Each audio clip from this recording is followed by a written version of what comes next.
Hello everyone, back again with another recent vinyl finds. This will probably be the last one of the year. Still in the classic room, which is currently a mess. But nonetheless, let's just get right into it. The box tops. The letters slash neon rainbow.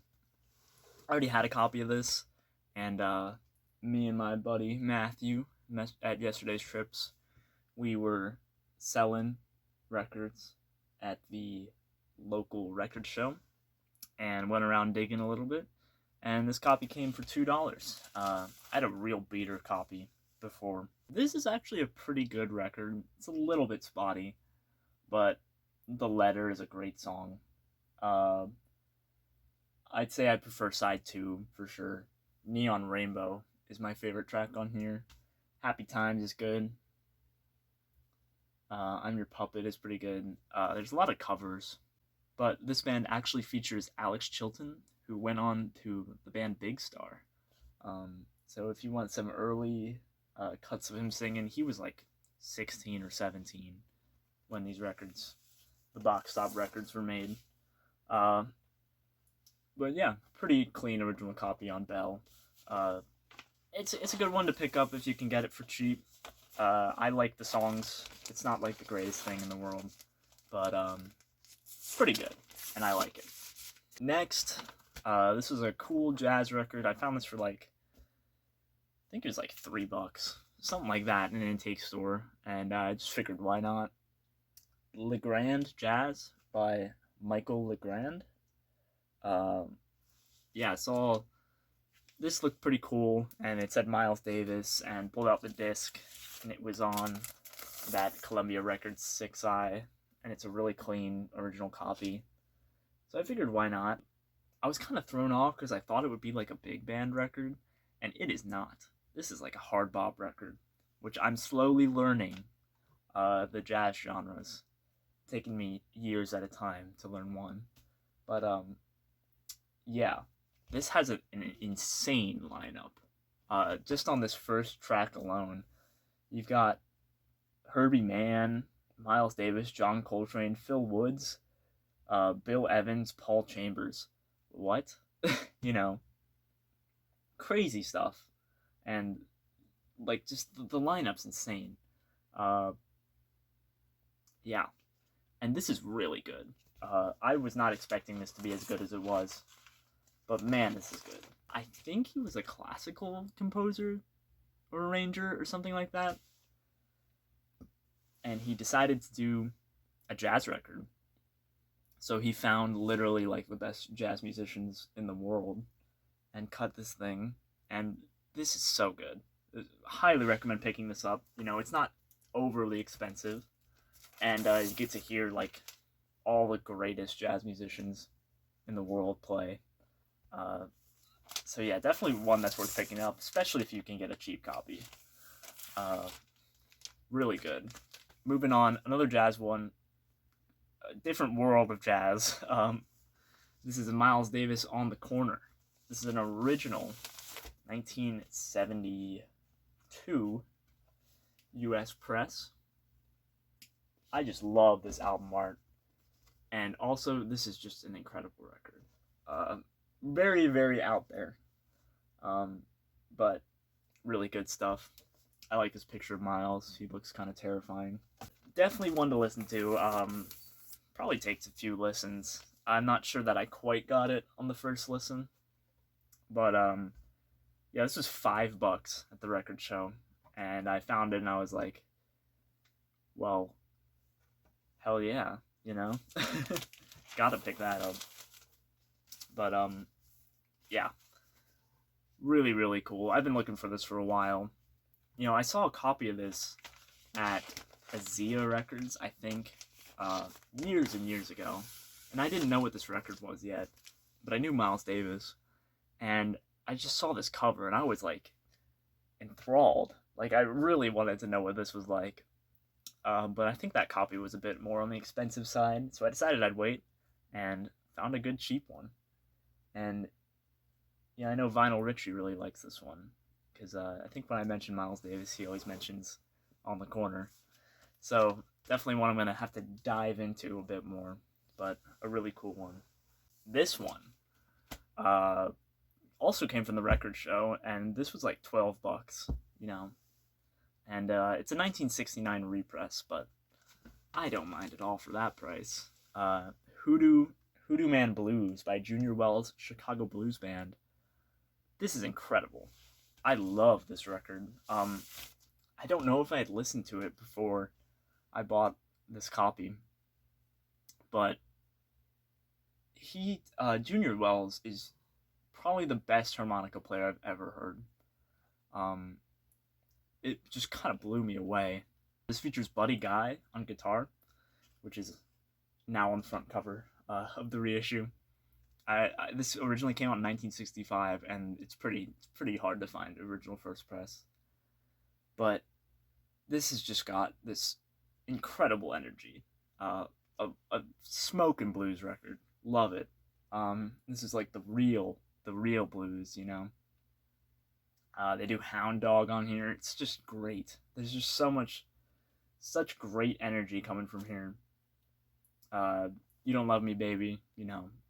Couple classic blues tracks. There's a story on the back of this that Junior Wells, he went into a pawn shop, and there was a harmonica for like $2, and he couldn't afford it at the time. He like managed to get $1.50. So he waited for the clerk to go in the back, left the $1.50 on the counter, and ran with the harmonica. And it says in court, the judge asked him to play the harmonica, and the judge immediately just gave the store clerk another 50 cents and let Junior Wells keep the harmonica. Is that story true? Who knows? But yeah, 1969 press on Delmark. Really clean copy. I highly recommend listening to this. If you're not into the blues, this is definitely one that's a good one to start with. This is just great, and it's amazing. Great blues. Love it.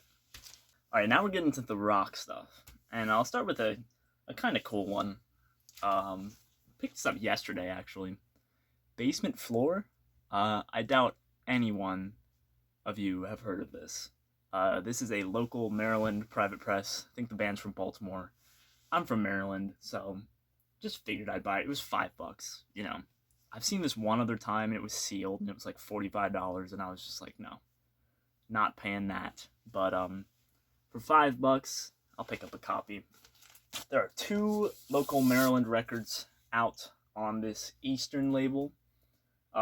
This one is called Basement Floor Greatest Hits Volume 1. It's not a Greatest Hits. It's just their album. I don't know why they called it that. And there's an album called Space Band, which is a really cool album cover. But, yeah, this band's from Baltimore. This was recorded in, like, 1982. I listened to it last night, and I gotta say, I kind of liked it. It's pretty good. I like to collect just, like, stuff that's local to the area, even if it's not, like, the greatest thing you've ever heard, you know? But this is pretty good. You know, it opens up with the Sister Ray. It's all original tracks, too. And next song is Passion Play. And they're pretty high energy. They're good rockers, you know? I enjoy them. Very good. I liked it. I don't really like when these types of bands do like slow songs, because a lot of times they kind of have a weakness in the songwriting, you know, and they make up for it with like their energy and stuff like that. But yeah, the slow songs are pretty decent on here, and there's a couple iffy tracks, but I would say for the most part this is a good record, and I like it. I'd say check out The Sister Ray, which is the first track by the Basement Floor. I don't know where you can listen to this. Probably on YouTube. It might be on Spotify. I can't remember. I don't think I checked. But yeah, $5. Why not? You know, it's one that's been on my radar, and that's probably the price I was willing to pay for it anyways. This next one I got a while ago, but I didn't show it in the last video. I think I cut it out because that video was getting really long, and I hadn't really like played it yet. But Iggy and the Stooges, Raw Power. This is a 1980s US press. I bought it under the impression that it was that 76 press, which you can identify by this white Columbia logo up here. If it's red, you got the first press. If it's white, you're on the second press, or later pressings, apparently. It's not easy to tell without looking at the matrix that you've got the 80s press or the 76 press.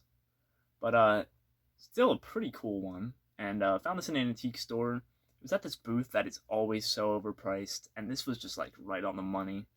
I didn't have a copy, so just kind of figured why not.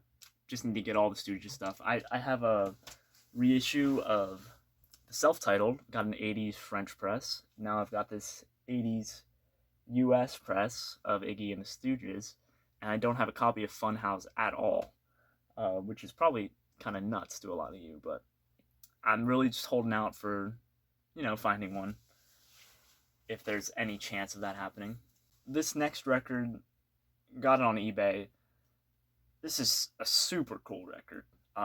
Didn't expect to be finding this one anytime soon. And I gotta say, this is probably my highest recommendation for this video. Other than the Junior Wells. I probably already said that. But this is Triana. Triana. I believe this is a self-titled release, but I think it's called El Patio on a lot of the releases. This is a Spanish prog hard rock band from Spain. And this is a 1976 Spanish press, which is super cool. Like, I got this in an auction, and for a super good deal, and this is a super clean copy, and an amazing pressing. It sounds fantastic. But, yeah, I wasn't really expecting to like this as much as I did. But I threw it on the turntable, and I was just like, oh my goodness, it's so good. There's a flamenco guitar player on here. Like, that's his whole thing, is playing with just the flamenco guitar. And it's just so good. Like, there's something about that Spanish sort of Latin flavor to these, like, Spanish prog or Spanish psychedelic records. That's just so good. I think this might be their second album. It could be their first too. I'm not exactly positive. But a really cool one nonetheless, and this is fantastic. Just really great. Has great fuzzy guitar and great, like, sort of prog moments.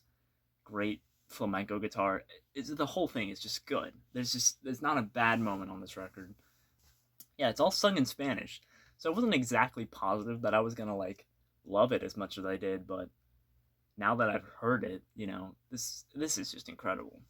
This is Triana, self-titled or El Patio or whatever. And also, by the way, this album cover is sick. I Google translated the credits that are on the inside, and I don't remember what they said, but look how cool that is. Just a great drawing, and yeah, just to have a Spanish press. I mean, this shipped from the U.S., which is pretty cool. It, like, came from New Hampshire, but just to even get one, get your hands on a copy in the U.S., really cool. And these next two are, like, brand new reissues. I mean, kind of, not really. This one is brand new. This is the most recent Record Store Day or whatever clear vinyl copy of Gandalf.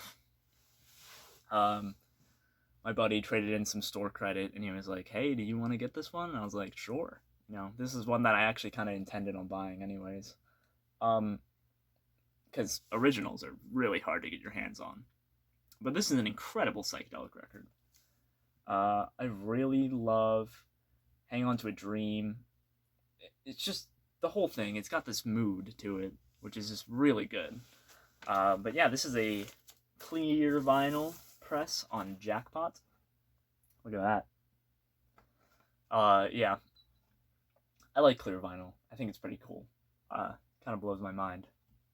But, yeah, there was people were very much complaining about the sound quality on this one on Discogs, but it sounds fine. You know, it's not. It's like it's like a garage Psych record, so you don't need it to sound like the best thing in the world. But yeah, it's a fantastic Psych record and an essential one.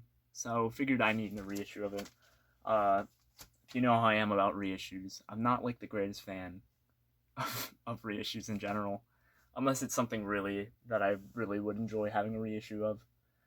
So I was happy to get that one.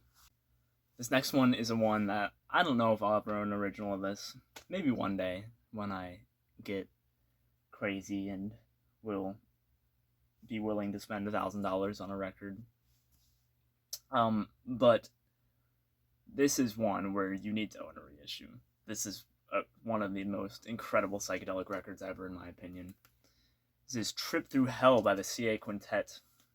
And this is a 90s Sundays reissue. This is the black vinyl version.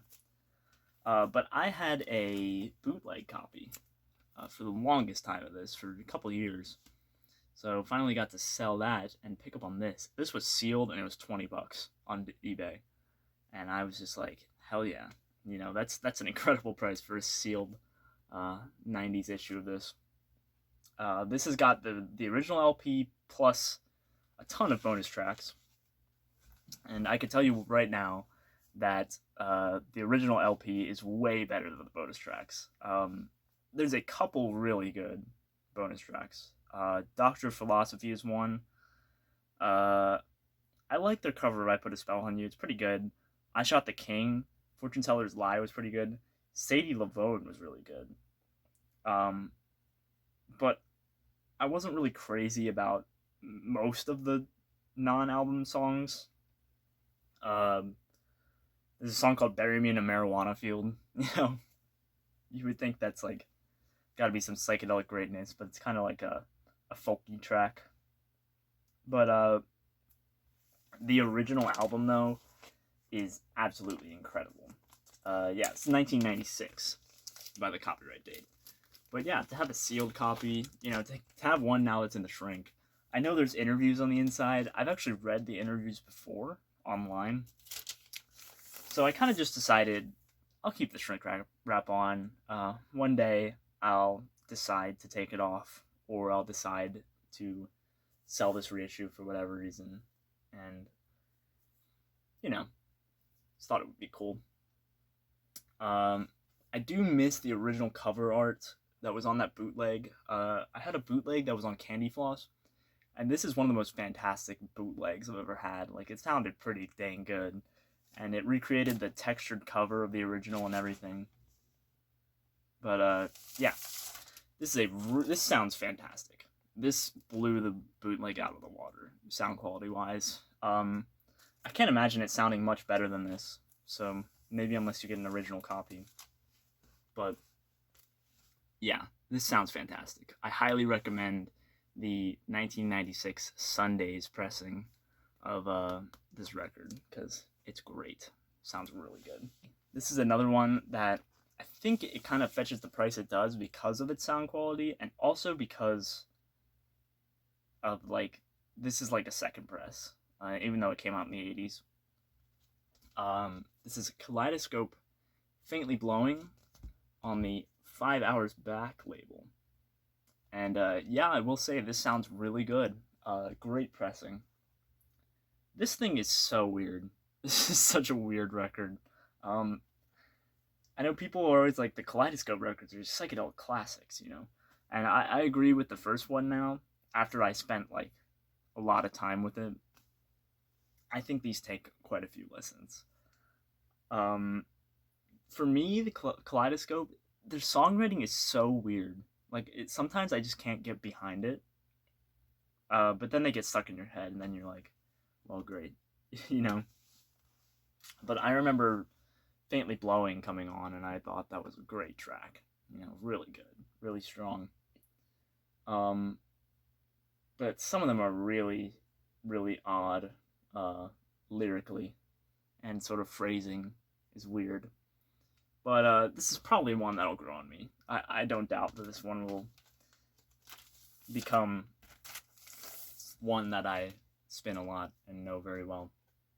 To me, not as good as the first one. I like the first Kaleidoscope a ton. It's one of my favorite psychedelic records now. But yeah, this came up on eBay for a very good price, considering what these 5 hours back pressings go for. And this is probably the closest I'll get to an original. And I'm okay with that, you know. Yeah, they pressed these in the UK in the 80s or something. But I'd love to get Tangerine Dream on the 5 hours back label, because I'd be very curious to hear the sound quality and compare it to my modern reissue. Because a lot of people say that that's the best reissue. Whereas these 80s 5 hours back, because they took it from the tapes and remastered it or something. But yeah, very cool to own. Really cool. Gonna spend a lot of time with this one. I think I'll be able to get it. It's one of those types of records for me. But yeah, definitely gonna spin that a lot more. This next one's another UK import, and this was shown in my honorable mentions of my top 10 vinyl finds. But I blew past it really fast, which this deserves a lot more time. This is an original UK mono of Get the Picture by the Pretty Things. This one took a couple of listens too, but now it's been spinning like every day, you know. This is really great sort of 60s rhythm and blues type music. Get the Picture is a great song. Buzz the Jerk. Just a lot of great tracks on this. Features a couple of members that would stay in the band, but I think this is the last album for the drummer I know, and maybe the bass player. I can't remember. But yeah, the last album with the first lineup is what I'm trying to say. But yeah, I did not think I was gonna own this anytime soon. But one popped up on eBay and it was for sale in the US, and it was in VG Plus shape, which this is. It's in phenomenal shape. And it was such a good deal. Like half of what you would expect a copy in that shape to go for. So I had to get it, you know. And so glad I did, because it's just so cool to have one of these. They never pressed it in the US. There are US pressings of the first one. I've actually had a copy before, but it was a little too beat up for me. Really love this one. Definitely gonna look out for the first one now. If you like the Rolling Stones, early Stones, it's kind of that vibe. It's kind of like 60s mod rock, which I love. I have a mod rock playlist, and I play that playlist a lot. There's so much good psychedelic, early psychedelic mod stuff. This one, despite the cover and despite what people say, it's not really psychedelic. You know, it has a little bit of psychedelic tinges or slight moments of psychedelia, but a very, very early examples of psychedelia. But mostly a straightforward rhythm and blues, Stones type record. And yeah, very clean. Really nice. And now we'll move on to the final one for this video, and one that I showed on the top 10 finds, and this one was like at number 4. You know, snuck in one last really good find for the end of the year. And there might be another one, you know, who knows. But I'll just include it on next year's greatest finds if it's really that good. But yeah, it popped up on eBay, said it was VG Plus, was like such a good price. I just had to buy it. Velvet Underground Loaded, slowly becoming my favorite Velvet Underground album. The Velvet Underground Nico will always hold a special place in my heart. But this is just such a good rock and roll record, you know? Starts out with Who Loves the Sun, which is a great sort of like psychedelic vibe going on. Sweet Jane, amazing track. You know, I'm sure you guys know that one. But I think Mott the Hoople does Sweet Jane too. There's another track, it might be I Found a Reason, I don't remember, that has this really nice psychedelic vibe. But mostly it's kind of a rock album, you know, straightforward, but incredible songwriting. And I'm sure, like, you all know this record. But yeah, this is after John Cale had left the band and stuff. And we've got Doug Yule, who does some great things. But yeah, really enjoy this record. And yeah, this is an original pressing on Cotillion. And it's a pretty clean copy. Very nice. You know, it was graded VG+, but I guess I'm a little conservative with my grading now, because I personally wouldn't really call it VG+. I think it's on the line of a strong VG copy. But luckily it plays really well, so that's all that really matters to me, and very happy to own a copy. Really, really cool record. And that'll be about it for this video. Please ignore the fact that it is now nighttime when I'm recording the last 1 minute of this video. Anyways, this is a cool setup though. Got a little light. Thanks for watching. I'll see you next time. Peace.